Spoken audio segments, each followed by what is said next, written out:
Eh ben, bon après-midi à tous et toutes. Je crois qu'Elisabeth a tout dit. Par contre, moi j'ai un peu changé le titre, hein, Elisabeth. Parce qu'on parle de l'imagerie satellite et souvent les gens fantasment un peu sur le satellite, comme quoi le satellite il dit papa, maman, enfin il dit toute la famille, mais non, en fait, non, le satellite c'est une partie des observations. Et justement, je vais essayer de vous montrer que le satellite c'est bien, mais il faut agréger d'autres données dessus pour créer des observatoires en fait. Donc j'ai changé le titre. Alors, le nouveau est pas terrible, hein, mais c'est les observations générales, hein, et le climat. Voilà. Donc j'ai pris le titre vraiment au pied levé, en me disant le climat par rapport à l'océan, c'est surtout le cycle du carbone. Donc, je vais vous parler un peu du cycle du carbone et de comment on peut arriver à suivre le cycle du carbone sur ces énormes masses océaniques. Alors, le plan de cette présentation, que je vais essayer de suivre, hein, je devrais y arriver, mais c'est vous parler un peu du bilan carbone de la Terre, où est-ce qu'on en est, où est-ce qu'on va, pour l'océan. Je m'intéresse que à l'océan. Vers la fin de ma présentation, on parlera un peu d'activité terrestre, mais vous verrez pourquoi. Alors, quels sont les moyens de satellite qui permettent d'assurer le suivi de ce bilan carbone? Et pourquoi on veut s'assurer du suivi du bilan carbone? Les programmes spatiaux en cours pour ça, mais pas que spatiaux. Et les moyens complémentaires pour une vision 3D de l'océan, sachant que vous allez voir, enfin comme vous l'imaginez, le satellite sert à avoir une vision, mais uniquement une vision de surface du système Terre. Et puis en deuxième partie, je vais m'autoriser à aller vers un changement d'approche par rapport à l'étude du climat. La première partie, elle est très, je dirais, elle est très poussée par la science. On est vraiment dans la science canal historique, hein, avec des labos. Bon, nous, on travaille beaucoup avec les labos. Je vais dire un mot là-dessus. L'autre approche, elle est plutôt, qu'est-ce qu'on observe comme dysfonctionnement du climat? Et ça, les observations, c'est vous, c'est moi, c'est la personne dans la rue, n'importe quel kidam qui peut la faire. Et donc, on parlera plutôt de sciences participatives. Donc, ACRI, c'est une société privée, comme le disait Elisabeth. On travaille dans le suivi de l'environnement et du climat depuis donc 35 ans. Avec beaucoup de laboratoires de recherche publics en France et en Europe, et même dans le monde. Voilà, donc on est très impliqué dans le système académique, mais en même temps, on valorise la science quand on peut, au travers justement de l'ABCOM, hein, comme tu l'as mentionné. Voilà, donc je vais pas m'étendre là-dessus. Donc on va partir avec le carbone. Alors, déjà, je vous présente mes excuses parce que j'ai récupéré des planches qui sont en anglais, enfin au moins pour le carbone. Mais comme je vais les commenter, il n'y a pas de problème, vous devriez arriver à tout comprendre, enfin, autant que moi en tout cas, je pense. Donc l'élément clé du climat, c'est le carbone, hein, qui est l'élément alors le plus versatile sur la Terre. Alors attention, c'est versatile au sens anglais du terme. Ça ne veut pas dire qu'il change d'avis tous les jours, le carbone. C'est qu'au contraire, il est utile à plein de choses.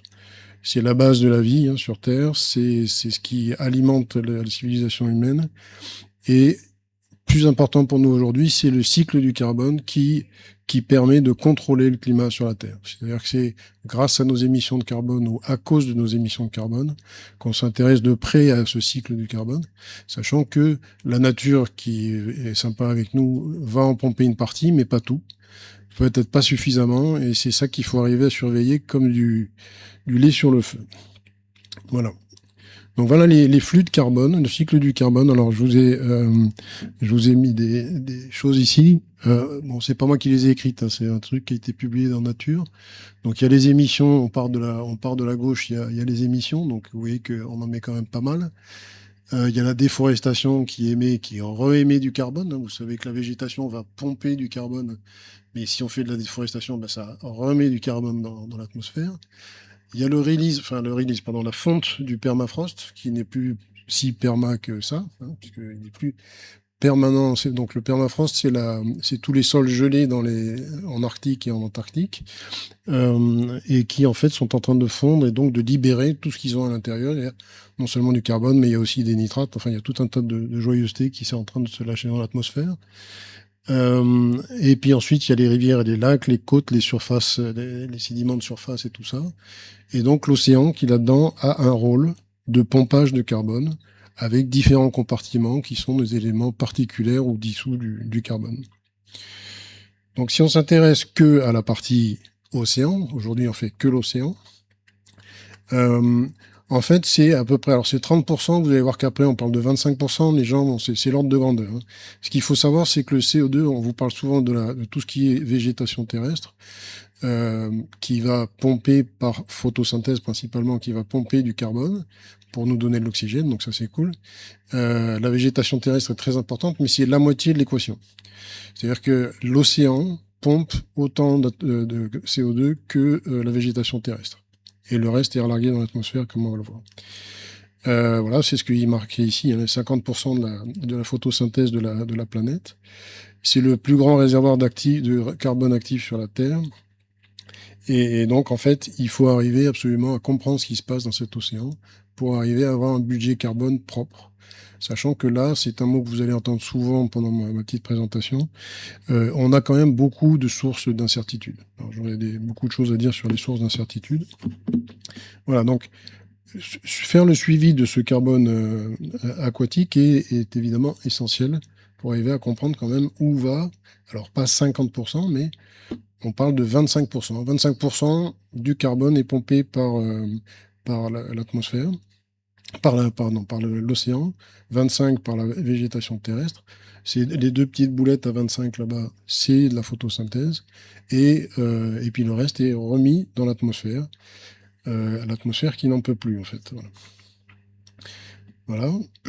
Et en fait, bon, les émissions anthropiques sont à peu près de l'ordre de 85% et naturelles de l'ordre de 15%. Alors là, c'est un peu mystérieux comme graphe là. Donc vous avez des satellites au-dessus, puisque c'est quand même le thème de la journée.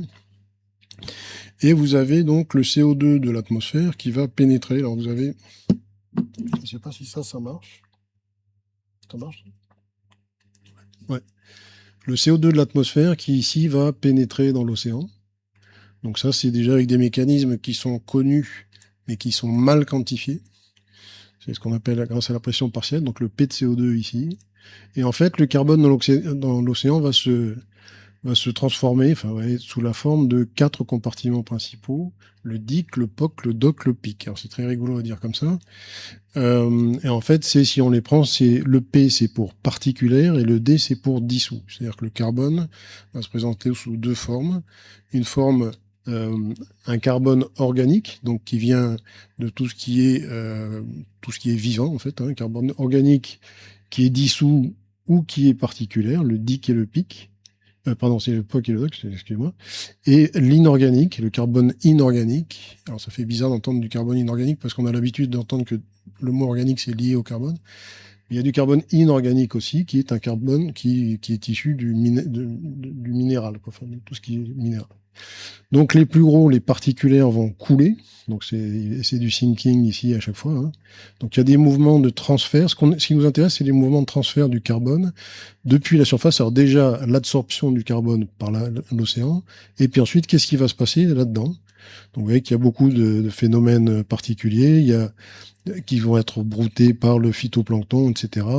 Que ça va faire de la production primaire, de la respiration, enfin tout un tas de phénomènes. Et là, j'hésite pas à le dire, à chaque flèche, il y a une incertitude. D'accord? Ce qui fait qu'à chaque flèche, il y a une incertitude, ce qui fait que si on se débrouille bien, à la fin, les estimations du budget carbone qu'on fait sont fausses à 100%, voire plus. Bon, là, j'y vais, je force un peu le trait quand même, hein, mais c'est quand même des sources d'incertitude absolument partout. Donc, comment est-ce que le spatial peut nous aider à faire ça? Alors, je savais absolument pas à quel public je m'adressais, donc je vais faire quelque chose, vous allez trouver ça peut-être ridicule, mais je le fais quand même. Voilà, là, c'est les ondes électromagnétiques ici.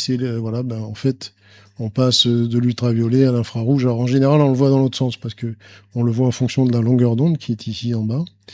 Mais voilà, donc il faut se souvenir simplement que ben, ce qu'on peut regarder depuis un satellite, c'est le visible, qui est très très petit, hein, le visible. J'avais même un prof qui me disait on a failli naître aveugle parce que tellement on voit très peu voilà, dans les bandes spectrales ici. Ici ensuite, ben, il y a tout ce qui est infrarouge, donc là on retrouve plutôt le thermique, et puis ensuite tout ce qui est ondes radar. Ben, en télédétection spatiale, donc tout ce qui est par satellite, on va être dans ces zones-là à peu près, hein. Visible, infrarouge, infrarouge thermique et radar. Voilà, c'est pour ça que je vous ai remis ça. Alors évidemment, sur la planche d'après, c'est dans l'autre sens, je suis désolé. Le visible est ici, l'infrarouge, infrarouge thermique et les micro-ondes sont là. Mais l'essentiel y est, c'est-à-dire que toutes les variables qu'on peut à peu près mesurer ici, enfin ça c'est les grands classiques du spatial. Donc tout ce que vous allez aller voir, c'est la couleur de l'océan, ça fait rêver, ça c'est mon métier, c'est devenu mon métier de faire la couleur de l'océan, de la SST, donc de la température de surface, de la salinité, alors ça c'est déjà un peu plus, les imprécisions sont quand même assez fortes là-dessus, puis on a des pixels qui sont gigantesques, la rugosité de la surface de la mer qui va être un synonyme déjà de présence d'huile minérale ou biogénique dessus, mais aussi de l'effet du vent et l'effet des vagues, etc. Et puis ici, la pente de la surface, plutôt pour des effets de géostrophie. Alors, vous vous souvenez du pic, du POC, du DOC, du DIC, toute la famille qui est là. Alors, voilà ce qu'on peut faire avec. Alors, on peut ici les observer directement. Alors, c'est pas moi qui ai fait ce slide. On fait des progrès pas mal en doc en ce moment. Donc j'aurais mis plus de bleu ici, puis plus de bleu sur le POC aussi. Les inorganiques, c'est quand même beaucoup plus compliqué, mais en combinant les données. Alors c'est là où est mon message principal, c'est que même la donnée ocean color, enfin couleur de l'océan seule, est exploitable, mais c'est bien de la sortir avec autre chose. Donc c'est ici où vous avez les combinaisons. Enfin, si vous arrivez à les voir. Hein. Alors, Ocean Color tout seul, on arrive à faire des choses, mais par exemple, pour le doc, il faut de la température et il faut de la salinité aussi, donc il faut déjà 3 sources d'informations. Le DIC, c'est pareil, c'est surtout de la salinité et un peu de température de surface. Donc vous voyez qu'on commence déjà à panacher les observations pour arriver au cocktail qui est intéressant pour nous, pour arriver à voir le cycle du carbone. Et ensuite, on peut dériver ces choses-là, qui nous intéressent finalement. C'est la production primaire, donc c'est la capacité de l'océan à créer de la vie. Voilà, donc ça c'est quand même assez fondamental. Les capacités d'export du carbone. Alors quand on dit export du carbone, c'est la capacité du carbone à rentrer dans l'eau et puis aller se perdre vers le fond. C'est-à-dire se faire enfouir dans les sédiments marins. La calcification et puis les flux à la surface entre l'air et que ce soit dans un sens, c'est-à-dire le carbone qui pénètre dans la mer, mais aussi le carbone qui ressort. Voilà. Ici, c'est à peu près observable et ici, c'est des équations. D'accord, que ce soit des équations déterministes, comme on disait ce matin, ou statistiques, des relations empiriques, etc. Donc vous voyez que on empile les erreurs. Mais c'est pas pour ça qu'il faut pas avancer. Donc ici, en fait, on a des missions qui existent partout, et puis ça, c'est une estimation qui a été faite par, j'ai oublié de mettre le nom, pardon, par Brewin en 2026, cette année, qui a présenté ça. Et donc on arrive petit à petit en disant, on repart du phytoplancton, le phytocarbone, comme on dit, en pico-phytoplancton, nano-phytoplancton et micro-phytoplancton, donc les 3 grandes classes de taille, et on arrive avec de la photosynthèse à faire de la production primaire, à faire tout un tas de choses. Voilà. Et à la fin, on a le gros chiffre. C'est l'export de particules qui est entre 2 et 9 gigatonnes de carbone par année. Donc entre 2 et 9, ça fait quand même une sacrée fourchette. Hein. Bon, voilà. Voilà où on en est pour le carbone. Alors, mais c'est déjà quand même pas mal parce qu'on arrive à faire des cartographies qui, peut-être qu'en absolu elles sont discutables, mais en absolu elles sont pas mal, en relative elles sont pas mal. Alors, je suis désolé pour la qualité de cette carte qui est vraiment pas top. Hein. C'est un petit peu flou, mais ici ça donne, et c'est quand même assez extraordinaire, c'est la capacité de production de l'océan pour une année donnée. Donc ici c'est en grammes par mètre carré, oui, c'est en grammes par mètre carré, donc voilà. Donc ici, c'est des estimations de la production primaire, et en fait, vous avez des dates qui sont assez lointaines hein, maintenant pour nous, 96, etc. Il faut savoir que c'est un débat qui est encore en cours. On est en train de discuter avec il y a plusieurs laboratoires en Europe sur lesquels on n'est pas tout à fait d'accord sur les approches. Et donc, je crois que c'est Xavier qui en parlait ce matin. On est en train de mettre en place pour le programme Copernicus des histoires d'assemblage de différentes estimations sous forme d'ensemble. Pareil que les ensembles les mécanismes d'ensemble de sortie de modèle. Voilà. Ça, c'est la production primaire. On est content. On a quand même on sait que c'est plus productif sur les zones de polling, par exemple, de Mauritanie ou du Benguela, etc. Enfin, c'est des zones où on s'attend à avoir de la production. Donc, c'est pour ça que je dis qu'en relatif, on est pas mal. En absolu, on est quand même un peu humble là-dessus. On a aussi des estimations du P de CO2, c'est-à-dire la pénétration, enfin les flux enfin la pénétration dans un sens ou dans l'autre d'ailleurs, des flux de carbone dans l'océan, donc ce qui ressort et ce qui rentre. Donc ça, c'est quand même très intéressant sur la partie distribution relative. Alors celui-là, j'ai très peur, ouais, ça donne pas grand-chose. La qualité est vraiment mauvaise, là, je suis désolé. Ici, c'est des estimations les quatre composants dont je parlais tout à l'heure, le PIC, le DIC, le POC, le DOC, et d'autres variables. Donc tout ça, c'est fait avec l'assemblage de toutes les missions spatiales que je vous ai montrées. Voilà. Et on a ces ingrédients-là pour arriver à travailler sur le budget de carbone. OK ? Alors, ce qu'il faut rajouter à ça maintenant, c'est encore une fois les incertitudes, c'est dire je peux utiliser ça pour faire mes tendances. Alors, on va en parler de ça aussi. Il y a beaucoup de problèmes derrière parce que les missions qui ont servi à faire ça une année, ben, l'année d'après, il y en a une qui est plus là, il y en a deux autres qui sont apparues. Et Elisabeth, je suis désolé, tu vois rien parce que c'est trouble. C'est trop. C'est un peu flou.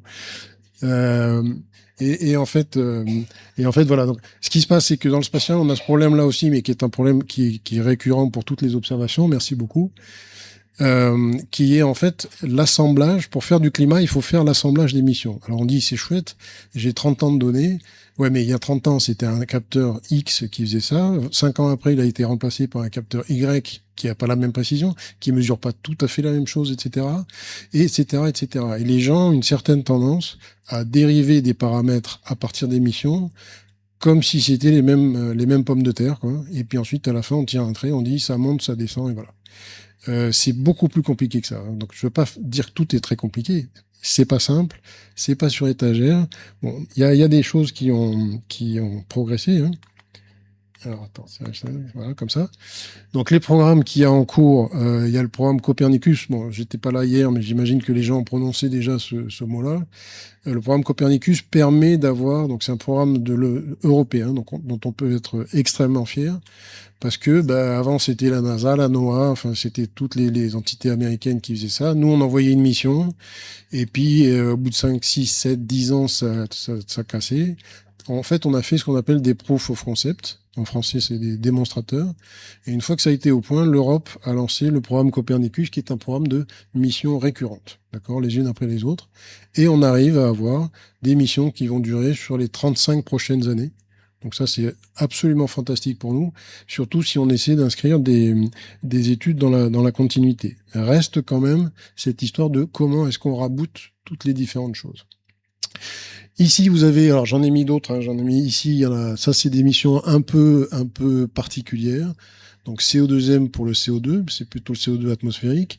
GOSI 2, ça c'est de la couleur de l'eau géostationnaire. Enfin, ça c'est, il faut savoir qu'il y a Copernicus, c'est le navire amiral. Il y a des missions ici qui sont très exploratoires, parfois moins, mais en général très exploratoires. Et puis, il faut pas oublier non plus toute la cohorte de nanosat, tout ce qui est maintenant ce qu'on appelle le New Space. Et alors, chose extraordinaire, c'est que c'est des petits satellites qui peuvent faire la taille d'un Rubik's Cube. Hein. Un petit satellite 1U, c'est la taille d'un Rubik's Cube. C'est 10 par 10 par 10 et ça pèse 1,3 kg. Et les gens envoient des missions comme ça dure 2-3 ans. Et Copernicus, maintenant, le programme européen, est en train de considérer certaines de ces missions comme des missions contributrices à Copernicus. Donc c'est très bien. Il y a le navire amiral ici, les missions ici qui sont plutôt exploratoires, et puis les petits nanosats qui ont été élus, élus éligibles, enfin excusez-moi, c'est pas très français, mais enfin on se comprend, éligibles pour justement amener leur eau au moulin. Voilà, donc ça c'est le paysage tel que je voulais vous le montrer. Le bilan carbone, c'est compliqué, on a des missions, mais c'est bien. Il y a une dynamique de mission spatiale qui est énorme, à tel point que si vous regardez certains sites web, vous dites mais il y a une pollution absolument terrible là-haut, en plus avec tous les nanosats de Starlink, etc. Bon, c'est vrai que ça commence à être un peu chargé, mais bon, il y a la loi sur les opérations spatiales qui est là pour justement arriver à ce que ça reste pas encombré en permanence. Toc, comme ça, plutôt. Hop, attends, je vais trop vite. Alors, le réel, bon, c'est là où le satellite lui-même ne suffit plus, c'est-à-dire que le satellite fournit principalement des informations sur la surface de l'océan. À part le lidar c'est un laser qui va occulter, enfin qui va sonder, on va dire, les 10 premiers mètres de l'océan, qui sont très importants hein, pour la vie, mais ça suffit pas. Donc il y a des missions LIDAR qui sont en cours d'élaboration pour aller jusqu'à 150 mètres, mais globalement, on n'a que la surface de l'océan, alors qu'en fait, il nous faudrait tout ce qu'il faut pour la dynamique dans la colonne d'eau. Alors, ça marche pas toujours ce truc. Donc ici, il y a des cycles. Alors il y a des cycles, il faut voir sur le côté droit là-bas. Il y a des cycles qui existent sur la migration du carbone. Alors le carbone principalement se fait exporter par le le phytoplancton qui est là, hein, et le phytoplancton qui lui-même se fait manger par le zooplancton qui est là.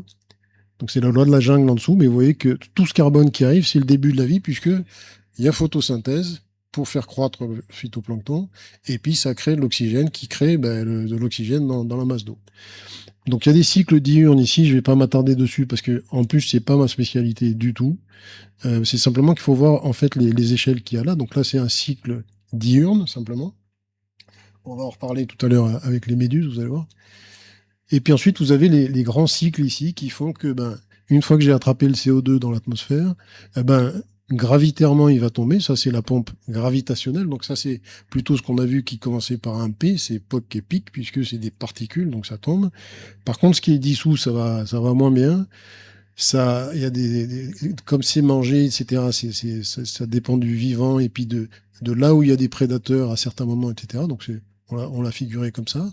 Et puis ensuite, il y en a qui sont contrôlés par la physique et notamment ceux dont on parlait ce matin, par exemple, par rapport à la couche de mélange et les évolutions de la couche de mélange, etc. qui vont empêcher ce carbone peut-être d'arriver sur le fond pour se faire stocker dans les sédiments.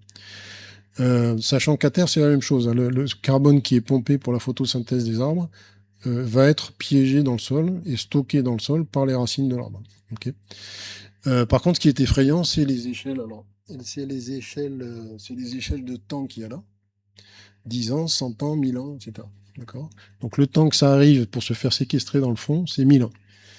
Voilà, donc c'est tout ça qu'il faut avoir à l'esprit, c'est multi-échelle de temps, etc. C'est pas simple, c'est pas simple. Donc ça, c'est des images qui m'ont été fournies par le laboratoire d'océanographie de Villefranche, avec qui on travaille beaucoup.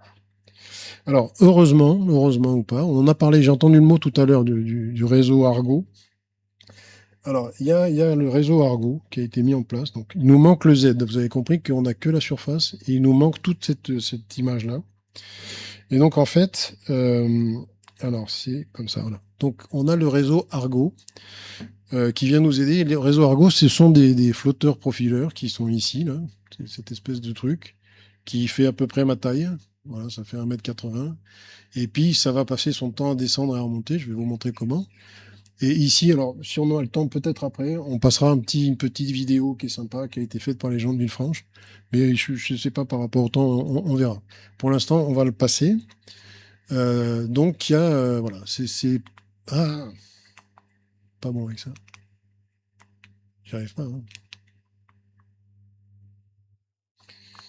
C'est moi qui suis pas bon.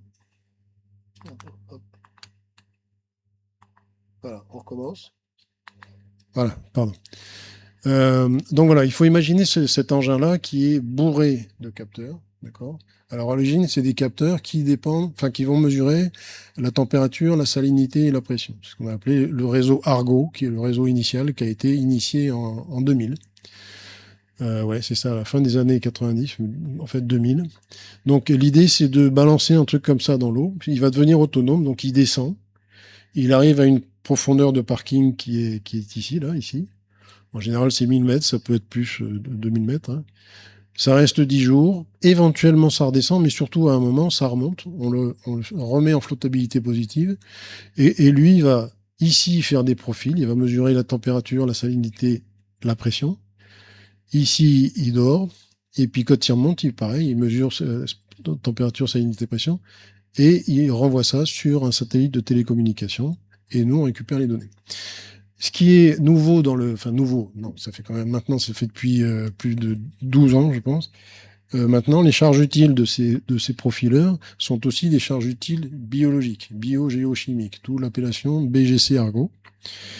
Et ces BGC Argo mesurent la chlorophylle, mesure enfin, des paramètres. Alors peut-être pas tous les paramètres que je vous ai montrés tout à l'heure, mais c'est des indications quand même par rapport à ce qui se passe sur la colonne d'eau, où on trouve des nutriments, où on trouve du phytoplancton, etc. Même du zooplancton maintenant, parce que c'est équipé de caméras, donc on peut faire du tri automatique avec des caméras pour voir ce qu'il y a sur la colonne d'eau. Et donc, une fois qu'on a ça, j'y arriverai jamais avec ce truc. Hein. Si. Donc ici, il y a tous les capteurs. Alors bon, ça évolue très très vite. Hein. Avant, c'était des charges super. Enfin, il y avait des mesures de lumière sur 3 longueurs d'onde. Maintenant, il y a des mesures de lumière descendante et de lumière montante sur 250 longueurs d'onde. Donc on parle de capteurs hyperspectraux. Donc c'est quand même très très important. Et ici, alors là, ça fait peur. Hein. Il y a à peu près 4000 flotteurs comme ça qui montent et qui descendent dans le monde en permanence. En ce moment, il y a 4000 flotteurs. Alors, comme les points sont gros, ça paraît énorme, mais c'est tout petit en fait. C'est pas énorme, hein. Mais c'est déjà extraordinaire d'avoir un espèce de réseau automatique qui mesure toutes ces variables. Voilà. Donc, au début, ils en mettaient, je crois, 1000 par an à l'eau, parce que ça durait à peu près 3 ans. Maintenant, ça a une durée de vie qui est un peu supérieure. Donc, du coup, on se retrouve avec 4000. Mais l'idée, c'est toujours, c'est les Argo, hein, les Argo, parce que les BGC Argo, donc ceux qui font de la biologie et du flux de carbone, il y en a à peu près 600. Hop. Et voilà. Donc, ce qu'il faut savoir, c'est que ça m'énerve. Voilà. Alors, attends. Du coup, j'ai loupé celle-là. Alors, Argo et donc BGC Argo, il faut imaginer s'il y a un système mondial d'observation de l'océan. Alors, mais les récurrents, on va dire, ceux qui sont toujours là, c'est les satellites et les bouées dérivantes et les flotteurs profileurs, enfin, surtout les flotteurs profileurs. Les autres sont des opérations d'opportunité, les drones de surface, non, les mouillages sont là toujours aussi, pardon. Les navires océanographiques, ce sont des campagnes d'opportunité. Donc, on s'est surtout attaché à satellites et flotteurs. Alors, on travaille beaucoup avec Villefranche pour comparer les deux. Déjà, les rendre comparables, compatibles. Et grâce à ça, on a pu... Alors, je repars de ça. Ça, c'est une carte de chlorophylle de surface qui a 2 jours d'âge. C'est-à-dire que tous les jours, à Acri, chez nous, là, on produit une carte globale de chlorophylle, entre autres, et qu'on fournit à Copernicus, qui le fournit à qui vous voulez. Vous voulez une carte de chlorophylle, vous allez voir Copernicus, vous récupérez cette carte. Il se trouve que c'est nous qui l'avons produite. Voilà. Mais donc vous voyez donc beaucoup d'informations ici. Donc les zones de production de chlorophylle, pareil, hein, les upwelling. Enfin, vous avez toute l'information qui est pertinente. Le vide dans le Pacifique. Et ça, c'est la surface. C'est ce que je vous disais, c'est la surface. Maintenant, je rajoute, si j'y arrive, voilà, je rajoute mon petit profileur ici. Donc, j'ai le XY en surface. Mon profileur va me donner le Z. Et en fait, si je mets de l'intelligence artificielle, qui est le mot-clé dans tout ça, hein, vous allez le voir par la suite, l'intelligence artificielle, on a réussi à recréer la vision 3D de l'océan. Donc ça, c'est la thèse et puis plus tard les travaux encore en cours de Raphaël Sauzet au LOVE. Donc on est capable, avec ces 2 informations, de recréer le cube. Voilà, ce qui est absolument génial. Donc on a du 3D, le cube 3D, donc 4D, puisque maintenant on fait ça aussi en temps. Donc chaque fois qu'on a une image de chlorophylle de surface et des profileurs un peu partout, on peut arriver à recréer le cube. Voilà. Donc ça, c'est quand même une nouvelle absolument extraordinaire, c'est-à-dire qu'on a combiné le spatial et le in situ pour faire le 3D. Voilà. On a donc une vision 3D, voire 4D, comme je disais, et on a créé, en fait, en faisant ça, un observatoire dit virtuel. Ça, c'est fantastique. Ce qu'il reste à faire, c'est ça. Il faut estimer les incertitudes. Il faut estimer la marge d'incertitude de chacune de ces estimations. Et alors, c'est le plus fondamental. Ça, c'est mon message fondamental d'aujourd'hui, c'est qu'il faut profiter qu'on ait mis toutes les observations dans le même panier pour comprendre les processus. Qu'est-ce qui est corrélé à quoi? Qu'est-ce qui dépend de quoi? Et qu'est-ce qui va faire que si je mesure telle chose à 100 mètres de profondeur, ça dépend de ce qui s'est passé 3 jours avant, 10 jours avant, etc. Et en fait, bon an, malin, on a créé un jumeau numérique, d'accord? C'est ce qu'on appelle maintenant un jumeau numérique. Tout le monde parle de ça. Vous avez des jumeaux numériques de tout. et de n'importe quoi aussi. On parle beaucoup du jumeau numérique de l'océan. Là, on a créé un jumeau numérique pour le cycle du carbone. Alors, un jumeau numérique, c'est quoi? C'est ce qu'il y a sur le côté droit là-bas. Alors, là, je demande juste votre attention parce que enfin, pour moi, c'est le truc clé hein, dans tout ça. C'est le jumeau numérique, c'est faire un observatoire virtuel. Vous prenez toutes les données que vous avez, vous les mettez dans la case data, là, ou la case verte. Une fois que vous savez ça, vous travaillez sur les incertitudes, je vais revenir dessus, et sur les process. Alors, je prends un exemple super simple, parce que c'est ce que j'ai enseigné pendant 30 ans, quasiment. C'est tout ce qui est sédimentologie côtière, par exemple. Donc, vous savez que s'il y a des vagues qui arrivent, vous avez des formules qui vous disent, eh ben, il va manquer 1 mètre de plage, 2 mètres de plage. Enfin, vous allez avoir une telle érosion, tel niveau d'érosion. Ça dépend de la hauteur d'eau, ça dépend des vagues, et puis d'autres choses, enfin, surtout la période de la houle. Et voilà. Donc, vous mettez toutes les données ensemble. Vous allez dans la boîte Now et vous dites, OK, moi, j'ai la formule qu'il faut parce que je sais que quand j'ai telle vague, tel truc, tel machin, je vais être érodé de 1 mètre. Vous comparez avec la réalité, et là vous vous rendez compte que ça marche très bien quand la houle vient d'est. Par contre, quand la houle vient d'ouest, ça marche pas du tout. Voilà. Donc ce que vous faites par rapport à ça, c'est vous faites l'acquisition d'une connaissance, des incertitudes, c'est pour ça qu'il y a marqué incertitude là, et vous améliorez votre process. Vous dites, quand c'est ouest, je vais rajouter un petit morceau d'intelligence artificielle pour faire un modèle hybride, c'est-à-dire qui est déterministe, plus un peu d'IA pour corriger, et je vais comprendre les processus. Et à ce moment-là, je suis en capacité de faire le next. Alors le next, c'est de dire qu'est-ce qui va se passer demain. Demain, j'ai des conditions comme ci, comme ça. Qu'est-ce qui va se passer? Ça va reculer d'1 mètre, ça va avancer de 3, etc. Et vous comparez. Et en fait, il y a une itération permanente entre next et now, ce qui fait qu'à la fin, vous savez la qualité de ce que vous faites et vous connaissez les processus que vous avez en place. Et ensuite, on ose faire la dernière boîte. Alors ça, c'est un peu du fantasme. Hein. Mais par contre, c'est exactement la problématique du climat. C'est le what if scénario. C'est-à-dire, si je change ça, qu'est-ce qui va se passer? Voilà. D'accord? C'est-à-dire que maintenant qu'on maîtrise les processus et leurs incertitudes, si je change quelque chose, qu'est-ce qui se passe? Donc là, c'est ça un jumeau numérique, c'est ces 3 boîtes. Normalement, c'est que la verte, mais on y associe les 3 bleus parce que c'est la manière d'utiliser un digital twin, un jumeau numérique. Voilà. Donc ici, j'ai fini avec la première partie sur le bilan de carbone. J'espère que j'ai personne. Enfin, c'est bon, j'espère que c'est bon.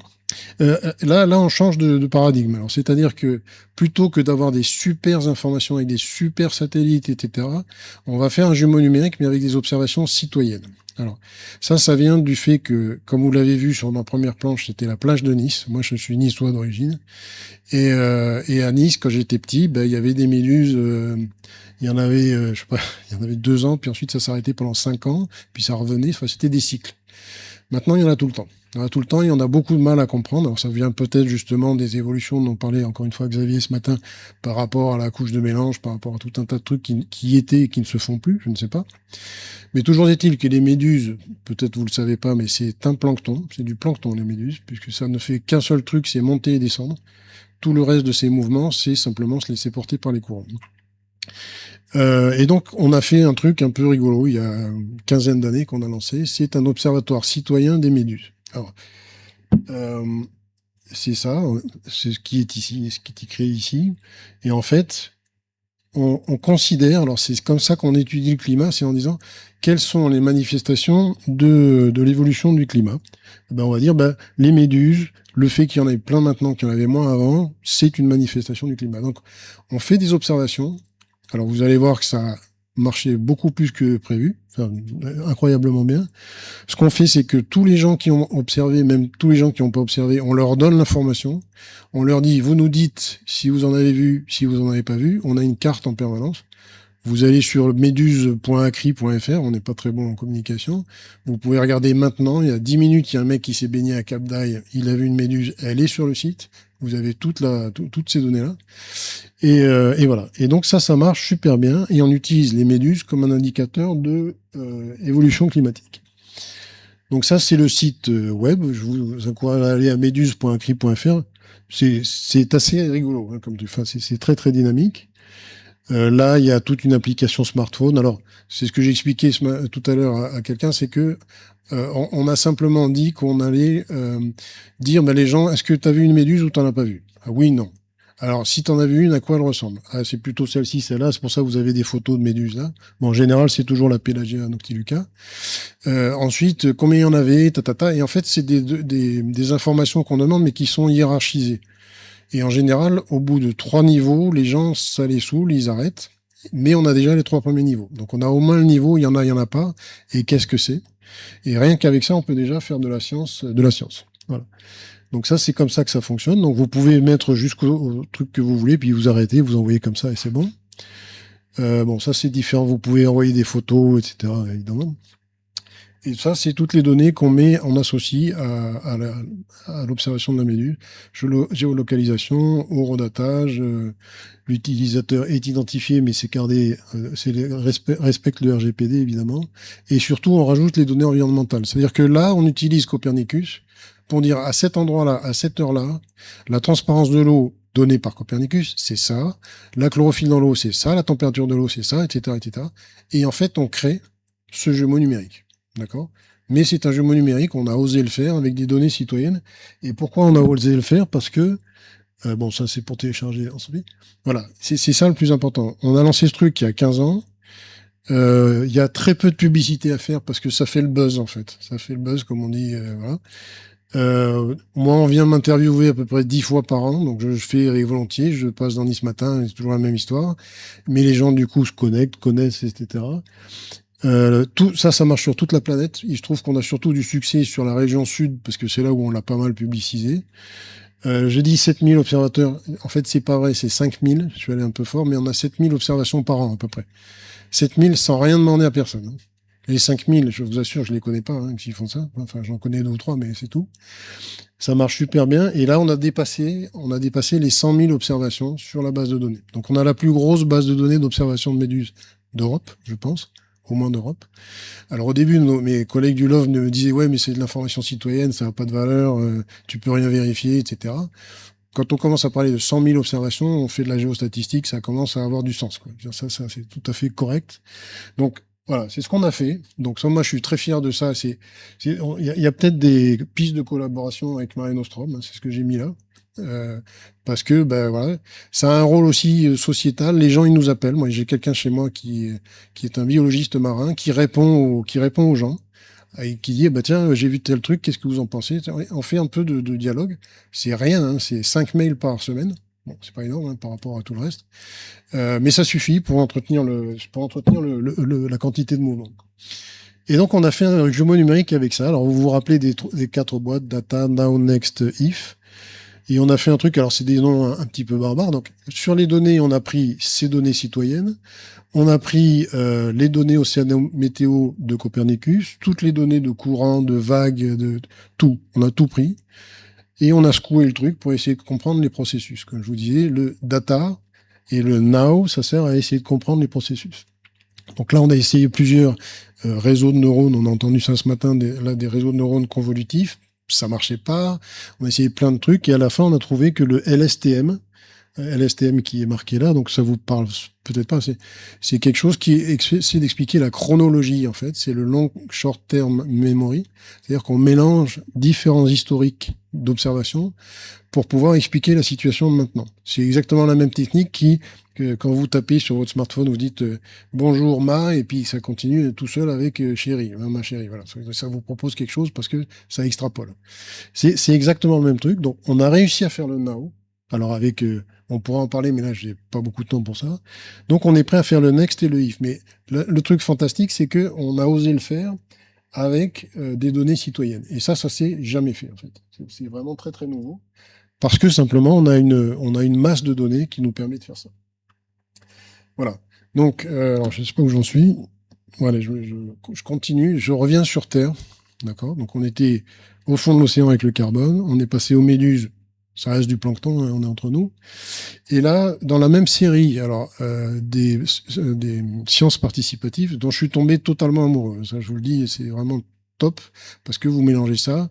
Maintenant, on fait plus que ça. C'est spatial, modèle, mesure in situ et sciences participatives. Et comme ça, vous créez un appétit sociétal en plus. Les gens prennent conscience du climat. Enfin, c'est vraiment fantastique hein, comme truc. Il y a plein de questions auxquelles vous auriez jamais pensé. Ça, Moi, j'adore ça. Au moins, ça, on se remet en question.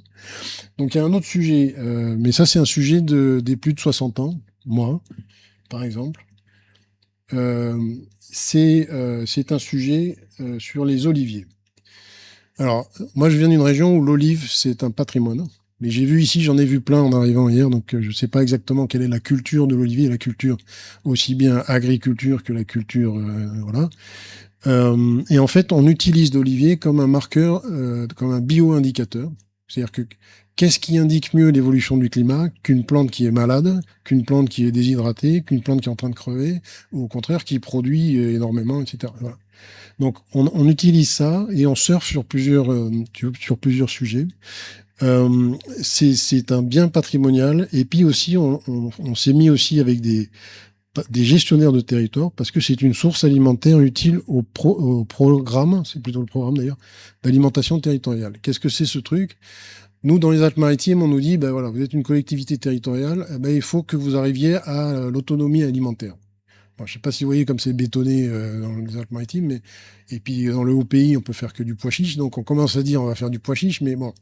Et en fait, le but de ça, c'est aussi de dire, mais attendez, il y a déjà plein d'oliviers, il y a une ressource extraordinaire qui est absolument pas exploitée. Voilà, donc on surfe un petit peu sur différents secteurs. Ce que tu disais, Elisabeth, au début, que j'étais dans le programme SCO, en fait, c'est le programme SCO. Et ce truc-là, c'est labellisé SCO. Et SCO, c'est Space Climate Observatory. C'est des labels qui sont donnés par les agences spatiales. Donc ce truc-là a été labellisé par le CNES, en l'occurrence. Et on est considéré comme un observatoire spatial du climat parce qu'on mélange les données citoyennes, vous allez voir, avec des données spatiales. Je vais très vite là-dessus. L'idée, c'est ça, s'il y a les observateurs tout en haut, là, mais on mélange avec du spatial, du modèle et de la donnée in situ. On en déduit des diagnostics. Ben, qu'est-ce qui fait que mon olivier produit plus, moins, etc. Ou qu'il est malade. On en fait du pronostic et puis on itère là-dessus pour arriver à avoir. Donc là, on est dans le now, si je reprends le même concept que tout à l'heure. On est dans l'explication des process. Ensuite, on peut aller plus loin et justement faire de l'anticipation et de la remédiation. Là, on est dans le next et dans le if. Voilà, si je reprends l'analogie avec le jumeau numérique. Donc voilà, ça c'était il y a un petit moment. C'est un site, alors là, il est moins joli, je trouve, que les méduses. Mais enfin bon, ça c'est du côté de Grasse, chez nous, là. Pays grassois. Pareil, une interface très facile à utiliser pour décrire les maladies, les taux de croissance, les taux de maturité, les productivités, etc. Et voilà. Et donc on en arrive ici. Aujourd'hui, on a 1600 observations, ce qui n'est pas énorme. Mais les oliviers, ça brûle moins que les méduses. Donc les méduses, on a 100 000 observations simplement parce que ça agace les gens. Et comme ça, comme ils ont la carte, ils peuvent gérer leur baignade, dire bah, je vais là parce qu'il n'y a pas de méduses, mais je vais pas là parce qu'il y en a. Les oliviers, bon, les gens pour faire du reporting, bon, ils savent que l'olivier, il est encore là demain, donc ils remettent ça demain, quoi, voilà. Donc en fait, euh, on a moins de participants. Mais bon, on essaie aussi c'est plutôt des passionnés qui font ce genre de choses, mais on en a sur toute la France, on en a quelques-unes sur le Maroc et sur l'Espagne. Et on applique les satellites, on utilise les satellites, notamment Sentinel-2, enfin les images de Sentinel-2, pour faire des corrélations. Et en fait, ce qu'on fait, et je vais en avoir fini là, je pense que ça doit être à peu près l'heure. Ouais. On en est là et ce qu'on fait, c'est qu'on utilise les observations de terrain pour éduquer Sentinel-2, encore une fois avec de l'intelligence artificielle, à reconnaître les oliviers. Même quand les oliviers sont abandonnés dans des chênes verts, enfin je sais pas si vous avez ça aussi ici, j'imagine, hein, c'est pareil. Les oliviers, il y en a beaucoup qui sont abandonnés. Et en fait, petit à petit, on a appris à Sentinel-2 à les reconnaître avec de l'intelligence artificielle. Donc, c'est d'autres méthodes que celles de tout à l'heure. C'est des choses qui s'appellent UNET ou des choses comme ça. Voilà, donc bon, voilà, on va passer dessus facilement. Voilà, ça c'est la carte d'aujourd'hui. Et en fait, alors ça c'est quelque chose qui est assez intéressant, c'est que, alors, je sais pas si vous connaissez ce coin-là, hein, c'est les coins de Grasse. Vers la 7e ligne, il y a Saint-Césaire-sur-Siagne. Et en fait, je connais bien le mec qui a le moulin à huile. Et il me disait, écoute, il y a 50 ans, il y avait 100 000 oliviers en production sur la commune. C'est gros, hein, 100 000 oliviers. Aujourd'hui, il n'y en a plus que 10 000. Voilà. Et je lui ai dit, bah, écoute, on va essayer avec notre truc. maintenant qu'on a entraîné le satellite à reconnaître les oliviers, on va essayer de l'appliquer comme ça pour voir ce qu'on retrouve comme olivier, même ceux qui sont cachés dans les chênes verts et tout ça. Et ça, ce sont les chiffres qu'on a trouvés. Donc vous voyez qu'à Saint-Césaire, on en a retrouvé 130 000. Donc ce qui est tout à fait cohérent avec les 100 000 dont m'avait parlé le moulinier. Et voilà. Et donc, on est super content de ça. Voilà, c'est un début, mais c'était juste pour faire de la promotion de ces histoires de spatial, plus environnemental, plus participatif. Voilà. Et je vais arrêter là. Voilà. Je vous remercie.